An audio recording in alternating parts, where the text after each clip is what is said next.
குடும்பத்துக்கு நீங்கள் போதுமானவராக இருந்தீங்க, நன்றி.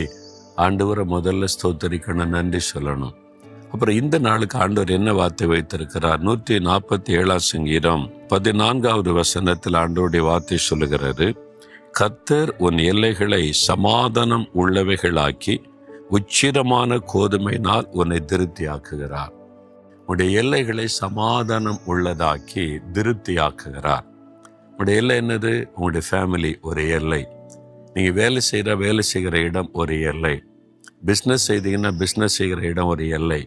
ஊழியம் செய்தீங்கன்னா ஊழியம் செய்கிற இடம் ஒரு எல்லை. அப்போ நாம் சம்பந்தப்பட்ட அந்த காரியங்களில் சமாதானம் ஆண்டவர் அருள்வாராம். உலகத்தில் இத்தனை யுத்தங்கள், போராட்டங்கள், நெருக்கங்கள், கலகங்கள் நடந்தாலும் உங்கள் எல்லைக்குள்ளே சமாதானம் இருக்காது. ஆண்டவருடைய வாக்கு தத்துவம்.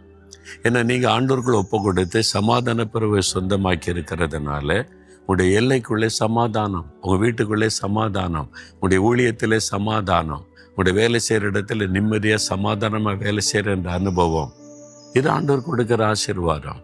அப்படி இல்லையே, ஒரே போராட்டமாக இருக்கிற, பிரச்சனையாக இருக்கிற, குடும்பமே நரகமாக இருக்கிற, வேலை செய்கிற இடம் போனாலும் எப்பவும் ஒவ்வொருத்தரும் நெருக்கம் அப்படின்னு கஷ்டப்பட்டு வாழ்கிறீங்களா?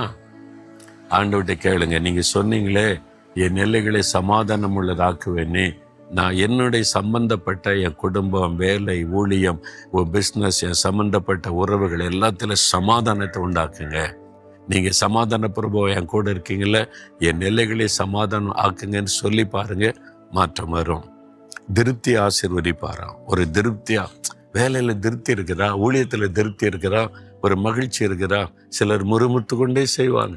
வேற வழி இல்லை, கஷ்டம், அதனால வேலைக்கு போக வேண்டியது இருக்கு, அதனால இந்த பிஸ்னஸ் பார்க்க வேண்டியது இருக்குது, அதனால இந்த ஊழியத்தை செய்ய வேண்டியது இருக்கிறது. சந்தோஷம் இல்லையே? ஒரு சந்தோஷம், மன மகிழ்ச்சி, திருப்தி, அது ஆண்டவர் கொடுக்கிற ஆசீர்வாதம். அப்போ உங்கள் வாழ்க்கையில் கர்த்தர் கொடுக்கிற வாக்கு தத்தத்தை சொந்தமாக்கி என் எல்லைகளை சமாதானம் உள்ளதாக்குங்க. நான் திருப்தியாக மன மகிழ்ச்சியோடு என் காரியங்களை செய்யணும். ஒப்பு கொடுத்து பாருங்க, அந்த மாற்றம் உண்டாகும். ஆண்டவரை பார்த்து சொல்லுங்க, ஆண்டவரே என் எல்லைகளை சமாதானம் உள்ளதாக்குகிறீர். நான் என் வேலை செய்கிற இடம், படிக்கிற இடம், பணி செய்கிற இடம், ஊழிய செய்கிற இடம், என் எல்லை முழுவதிலும் சமாதானம் உண்டாகட்டும். ஒரு மனமற்ற தன்மைகள், குழப்பங்கள், போராட்டங்கள், வேதனைகள், சோர்வுகள் எல்லாம் விலகட்டும். சமாதானம் உண்டாகட்டும். திருப்தியா மன மகிழ்ச்சியோடு என் பணிகளை செய்ய கிருபை தாரும். உடைய வாக்கு தத்தத்தின் ஆசீர்வாதம் உண்டாகட்டும். யார் யார் இப்படி ஜெபிக்கிறாங்களோ, இந்த மகன்